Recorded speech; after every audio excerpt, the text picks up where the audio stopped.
He took the graveyard shift at the distribution warehouse because it paid $4 more an hour, and $4 an hour was the difference between making rent and not making rent. 11 p.m. to 7 a.m., alone in a building the size of 6 football fields, walking a route of motion sensor cameras and rusted loading bays.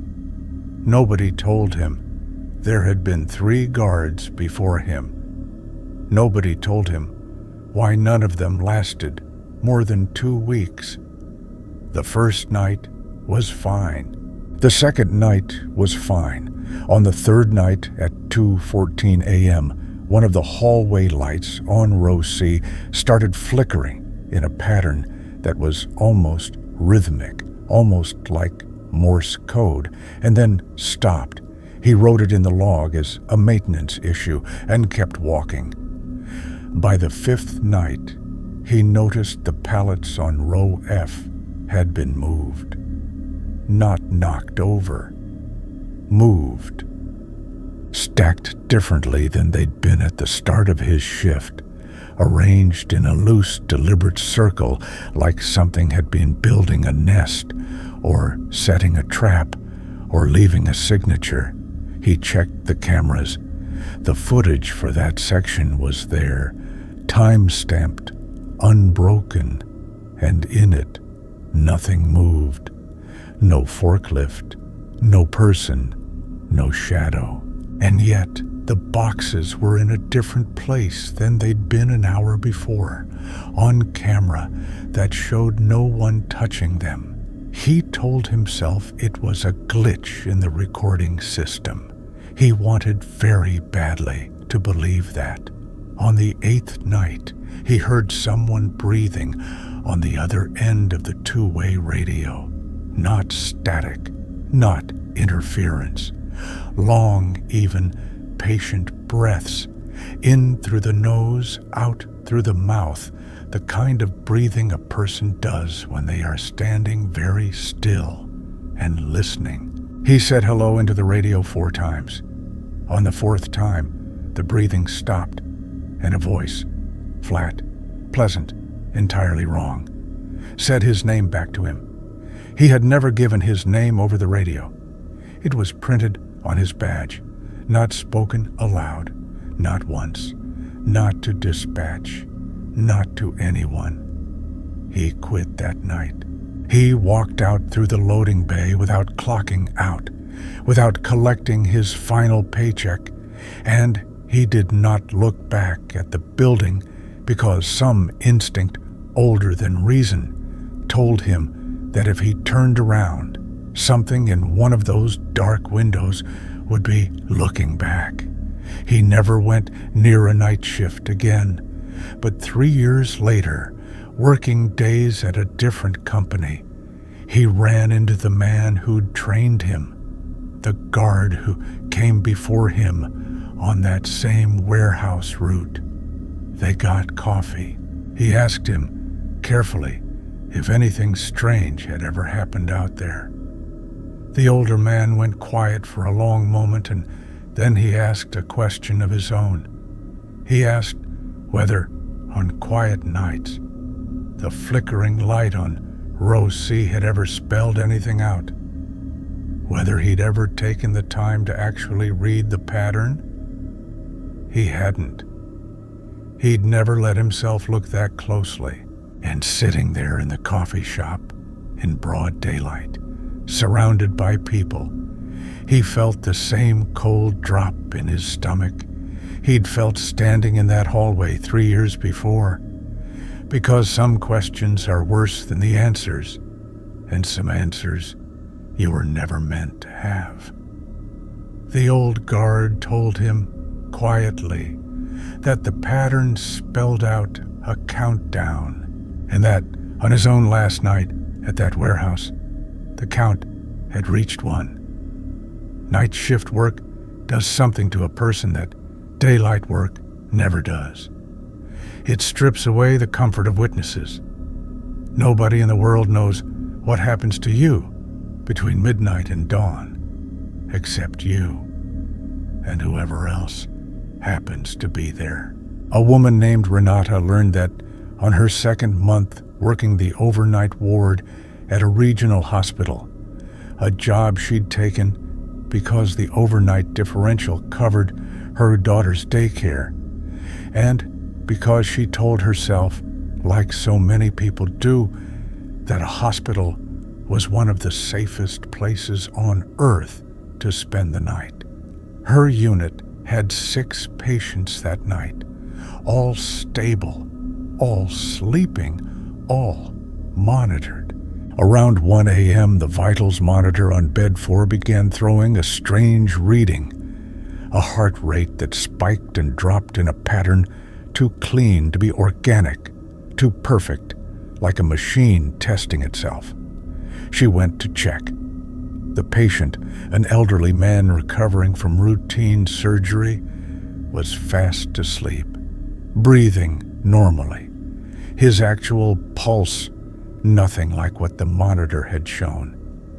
She reset the machine and moved on. 20 minutes later, it happened again. And this time, when she walked into the room, the patient's eyes were open. He was staring directly at the ceiling, unblinking, and when she said his name, he answered in a voice that did not match the rhythm of a person newly woken from sleep. It was too immediate, too composed. He said, "I've been counting how many times you've walked past this door." She had not told anyone how many rounds she'd done that night. She hadn't counted them herself. She stepped back into the hallway and stood very still, the way you do when your body understands danger a full second before your mind catches up. She looked down the corridor toward the nurse's station, and for just a moment, under the buzzing fluorescent lights, she was certain the distance had gotten longer. Not metaphorically, physically longer, the tile pattern stretching away from her like something out of a dream. The station a smaller point at the end of it than it should have been. She made herself walk, one foot in front of the other, refusing to run because some part of her believed that running would mean losing, would mean the hallway had won. When she reached the desk, the other nurse on duty asked her casually why she'd been standing at bed 4's door for 11 minutes without moving. Renata had no memory of standing still for 11 minutes. In her memory, it had lasted seconds. She requested a shift transfer the following week, back to days, and she never learned exactly what had spoken to her in that room, because 2 mornings after the incident, Bed 4's patient was discharged in perfect health, with no memory, he claimed, of ever waking in the night at all. But she still remembers the message that had been in his voice, calm and patient and endlessly amused. The sense that whatever had looked out through his eyes had all the time in the world and had chosen that night to spend some of it on her. The graveyard shift at a gas station off a rural highway is a different kind of lonely. No walls between you and the dark, just glass on all sides, and headlights that appear out of nothing and vanish just as fast. Marcus worked the register at one of these stations for 8 months before the night that made him quit without notice. It started small, the way these things always do. A customer who came in at 3 a.m., bought a bottle of water, paid in exact change, and left without saying a word. Nothing strange about that on its own, except that the security footage, when Marcus checked it out of idle curiosity the next night, showed the man walking in, walking to the cooler, and walking to the register, but never once showed his face. Every angle, every camera, the man had somehow kept his face angled away from all 4 cameras for the entire 90 seconds he was in the store, a level of precision that no ordinary person moves with by accident. 2 nights later, the man came back. Same time, 3 a.m., same water, same exact change. This time, Marcus watched him directly instead of the monitor, and he understood with a kind of sick clarity why the cameras had never caught his face. The man's head moved in small, constant increments the entire time he walked through the store, an inch here, an inch there, always adjusting, always correcting, like something that had studied human movement from a great distance and was doing its careful best to reproduce it. Marcus said nothing. He rang up the water. He took the exact change. And as the man turned to leave, he said, without any inflection at all, "You'll see me every 3rd night now." Then he walked out into the dark and did not appear on the exterior cameras either, not walking to a car, not walking anywhere. He was simply gone, the way static disappears when you turn off a radio.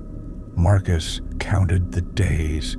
He was not proud of it, but he counted them, and on the 3rd night at 2:58 a.m., he watched the road outside for 2 full minutes, willing nothing to appear. At 3:00 a.m. exactly, headlights swept across the lot, and the same silhouette stepped out and began walking toward a door.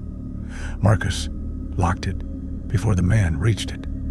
Through the glass, the figure did not react with confusion or anger. It simply stood on the other side of the door, facing him, perfectly still for what felt like an hour. But the clock later told him was 6 minutes. Then it turned and walked back into the dark, unhurried, as though it had all the patience in the world, and this was simply the beginning of a much longer game. Marcus called his manager the next morning and said he wasn't coming back. He never found out if the figure returned on the following 3rd night, because he made sure he was never there to find out. There is a kind of quiet that only exists at 4 in the morning, on an empty stretch of highway, in the cab of a truck with nothing but static on the radio, and hours still left to drive. Devin had done long overnight hauls for 6 years, and thought he'd heard every trick his own tired mind could play on him. Until the night a woman flagged him down on an unlit 2-lane road, 40 miles from the nearest town, standing perfectly straight at the edge of his headlights, with no car, no house, no light of any kind behind her for miles. He should have kept driving. Every rule of the job told him to keep driving, but something about the way she stood, arms at her sides, feet together, facing his headlights, without shielding her eyes from the glare the way any real person would, made him ease off the gas instead of pressing down on it. He stopped 30 feet short of her, close enough to see her clearly, far enough, he told himself, to still be safe. She did not move toward the truck. She did not call out for help.